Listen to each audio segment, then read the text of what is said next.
Hi welcome to Bhaskar's area. పాఠశాలల్లో 30% సిలబస్ను తగ్గించబోతున్నారు. ఆన్లైన్లో బోధన సప్తగిరి ఛానల్ మన టీవీ ద్వారా ప్రసారం. ఆగస్టు 3 నుంచి మే 2వ వారం వరకు విద్యా సంవత్సరం 180 రోజుల పని దినాలు క్యాలెండర్ రూపకల్పనలో పాఠశాల విద్యాశాఖ ఆన్లైన్లోనే యూజీ మొదటి సెమిస్టర్. విద్యా సంవత్సరం ఈ విధంగా ఉండబోతోంది. సంక్రాంతి దసరా సెలవులను తగ్గిస్తారు. మొత్తం పని దినాలు 180. పాఠశాలలు పనిచేసే 180 రోజుల్లో సాధారణ పరిస్థితులు వచ్చే వరకు ఆన్లైన్ దూరదర్శన్ మన టీవీ ద్వారా పాఠాలు ప్రసారం. కరోనా ప్రభావం తగ్గాక నేరుగా తరగతులు. ఇప్పటికే 6 గంటల పాటు సప్తగిరి ఛానల్ ద్వారా 1 నుంచి 5 తరగతులకు బ్రిడ్జ్ కోర్స్, 6 నుంచి 10 విద్యార్థులకు పాఠాలు చెబుతున్నారు. దీన్ని కొనసాగిస్తారు. దీనికి అదనంగా మన టీవీ ద్వారాను పాఠాలను ప్రసారం చేయాలని భావిస్తున్నారు. మార్చిలో నిర్వహించే పరీక్షలను ఏప్రిల్కు మార్పు చేయడం, మే నెల మొదటి వారంలో 6 నుంచి 9 విద్యార్థులకు పరీక్షలు నిర్వహించేలా క్యాలెండర్కు రూపకల్పన చేస్తున్నారు. మే 2వ వారం నుంచి 12 జూన్ 2021 వరకు సెలవులిచ్చి తర్వాత ఎలాంటి మార్పులు లేకుండా వచ్చే విద్యా సంవత్సరాన్ని ప్రారంభిస్తారు. కరోనా వైరస్ వ్యాప్తి కారణంగా ఈ విద్యా సంవత్సరం ఆన్లైన్ తరగతులతోనే ప్రారంభం కానుంది. సాధారణ పరిస్థితి వచ్చే వరకు కొంతకాలం ఆన్లైన్ తరగతులు నిర్వహించాక నేరుగా బోధన చేపట్టేందుకు పాఠశాల విద్యాశాఖ ప్రాథమిక అకాడమిక్ క్యాలెండర్ను రూపొందిస్తోంది. ఆగస్టు 3 నుంచి మే 2వ వారం వరకు విద్యా సంవత్సరం ఉండేలా కసరత్తు చేస్తున్నారు. పాఠ్యాంశాలను 30% తగ్గిస్తారు. దీంతో 10 దినాలు తగ్గిన విద్యార్థులపై ఎలాంటి ఒత్తిడి ఉండదు. 30% పాఠ్యాంశాల తగ్గింపు.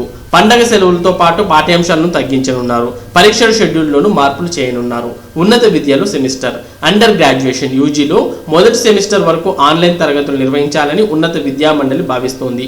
మొదటి 3, 5వ సెమిస్టర్ విద్యార్థుల కోసం ఆన్లైన్ పాఠాలను అందుబాటులోకి తీసుకొచ్చేందుకు చర్యలు చేపట్టింది.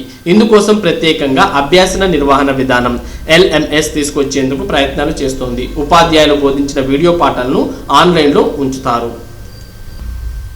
పరీక్షా కేంద్రాల మార్పుకు యూపీఎస్సీ అవకాశం. సవరించిన షెడ్యూల్ ప్రకారం పరీక్షలు. యూపీఎస్సీ సివిల్స్ ప్రిలిమినరీ పరీక్షలు సవరించిన షెడ్యూల్ ప్రకారం దేశవ్యాప్తంగా అక్టోబర్ 4న జరుగుతాయని union public service commission UPSC బుధవారం ఓ ప్రకటనలో పేర్కొంది. పెద్ద సంఖ్యలో అభ్యర్థులు సివిల్స్ ప్రిలిమినరీ ఐఎఫ్సి ప్రిలిమినరీ పరీక్షలకు హాజరవుతున్న క్రమంలో వారి అభ్యర్థన మేరకు వారి పరీక్షా కేంద్రాలను మార్చుకునే అవకాశం ఇవ్వాలని నిర్ణయించినట్లు యూపీఎస్సీ తెలిపింది. ఆయా కేంద్రాలు వసతుల పెంపు ఆధారంగా అభ్యర్థుల పరీక్ష కేంద్రాల మార్పు అభ్యర్థనను పరిగణనలోకి తీసుకుంటామని పేర్కొంది. అభ్యర్థులు పరీక్షా కేంద్రాల మార్పుకు సంబంధించిన ఆప్షన్ను జూలై 7 నుంచి 13 వరకు, జూలై 20 నుంచి 24 వరకు 2 దశల్లో కమిషన్ వెబ్సైట్ ద్వారా అందించాలని కోరింది. అభ్యర్థులు వెబ్సైట్ను సందర్శించి పరీక్షా కేంద్రాలపై తమ ఎంపికను సమర్పించాలని కోరింది. అభ్యర్థుల వినతులను ఫస్ట్ అప్లై ఫస్ట్ అలాట్ పద్ధతిని పరిశీలిస్తామని స్పష్టం చేసింది. అందని జీతాలు. ద్రవ్య వినిమయ బిల్లు ఆమోదం పొందకపోవడంతో జీతాల చెల్లింపులో జాప్యం జరుగుతోంది. 1వ తేదీనే జీతాలు, పింఛన్లు చెల్లించాల్సి ఉన్నప్పటికీ మరో 2-3 రోజులు సమయం పట్టే పరిస్థితి కనిపిస్తోంది. ప్రతి ఏటా మార్చి 31లోగా ద్రవ్య వినిమయ బిల్లును ఆమోదించాల్సి ఉంటుంది. ఈసారి కరోనా కారణంగా పూర్తి స్థాయి బడ్జెట్ను జూన్లో ప్రవేశపెట్టారు.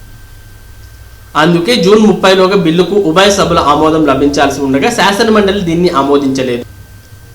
అయితే అసెంబ్లీ పంపిన 14 రోజుల్లోగా మండలి ఆమోదం లేదా తిరస్కరణ జరగకపోతే ఈ బిల్లును శాసనసభాపతి గవర్నర్కు పంపించవచ్చు. నిర్దేశిత గడువు 30వ తేదీతో ముగియనుండడంతో మండలి నుంచి దీనిని తిరిగి శాసనసభ సచివాలయానికి పంపించాలని మండలి అధికారులు నిర్ణయించినట్టు తెలిసింది. స్పీకర్ ఆమోదించిన తర్వాత గవర్నర్కు పంపించనున్నట్లు సమాచారం. ఈ ప్రక్రియకు మరో 3 రోజుల సమయం పడుతుందని, అందుకే 4వ తేదీ నాటికి సమస్య కొలిక్కి వస్తుందని అంటున్నారు. 4, 5వ తేదీలు సెలవు కావడంతో ఇక సోమవారమే జీతాలకు అవకాశం ఉంటుందని సమాచారం. కాగా దీనిపై ముఖ్యమంత్రి ముఖ్య సలహాదారు, మాజీ ప్రభుత్వ ప్రధాన కార్యదర్శి అజయ్ కల్లం కూడా స్పందించారు. 14 రోజుల గడువు ముగిసిన తర్వాత గవర్నర్కు వెళ్తుందని, శనివారంలోగా గవర్నర్ నుంచి అనుమతి వస్తుందని చెప్పారు.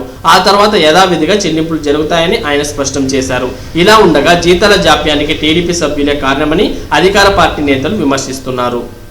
వేతనాల కోసం ప్రైవేట్ టీచర్ల ధర్నా. లాక్డౌన్ నేపథ్యంలో కార్పొరేట్ విద్యా సంస్థలు తమకు వేతనాలు ఇచ్చి ఆదుకోవాలని కోరుతున్న ఉపాధ్యాయులు ధర్నా నిర్వహించారు. Private teachers and lecturers unions ఆధ్వర్యంలో కలెక్టరేట్ ఎదుట ఆందోళన చేపట్టారు. ఈ సందర్భంగా ఆ యూనియన్ జిల్లా అధ్యక్షులు ఏ వెంకటేశ్వరరావు, కోశాధికారి అప్పలరాజు మాట్లాడారు. లాక్డౌన్ ప్రభావంతో కార్పొరేట్ ప్రైవేట్ విద్యా సంస్థలు మూతపడిన ఆన్లైన్ క్లాసుల పేరుతో విద్యార్థుల నుంచి ఫీజులు వసూలు చేస్తున్నాయని, అయినా తమకు వేతనాలు ఇవ్వడం లేదని ఆవేదన వ్యక్తం చేస్తున్నారు. నెల్లూరు రవీంద్ర భారతి, శ్రీ చైతన్య, నారాయణ నారాయణ, భాష్యం వంటి కార్పొరేట్ విద్యా సంస్థలు మార్చి నుంచే 50% ఉద్యోగులను తొలగించాయని తెలిపారు. మిగిలిన సిబ్బందితో ఆన్లైన్ క్లాసులు, అడ్మిషన్లు, ఫీజు కలెక్షన్ వంటి పనులు చేయించుకుంటూ మే నెల వరకు సగం జీతాలు మాత్రమే చెల్లించాయని తెలిపారు. వెంటనే అధికారులు స్పందించి తమకు వేతనాలు ఇచ్చేలా, తొలగించిన వారిని విధుల్లోకి తీసుకునేలా చర్యలు తీసుకోవాలని కోరారు. ఎంసెట్ కు 1.84 లక్షల దరఖాస్తులు. రాష్ట్రంలో ఇంజనీరింగ్, వైద్య విద్య కోర్సుల ప్రవేశానికి నిర్వహించే ఎంసెట్ 2020కు మొత్తం 2,71,598 మంది దరఖాస్తు చేసుకున్నారు. ఈ నెల 27 నుంచి 31 వరకు ఎంసెట్ పరీక్షలు జరగనున్న విషయం తెలిసిందే. ఎంసెట్ తో పాటు ఇతర సెట్లను దరఖాస్తు చేసుకున్న అభ్యర్థుల దరఖాస్తుల సవరణకు ఏపీ ఉన్నత విద్యా మండలి అవకాశం కల్పించింది.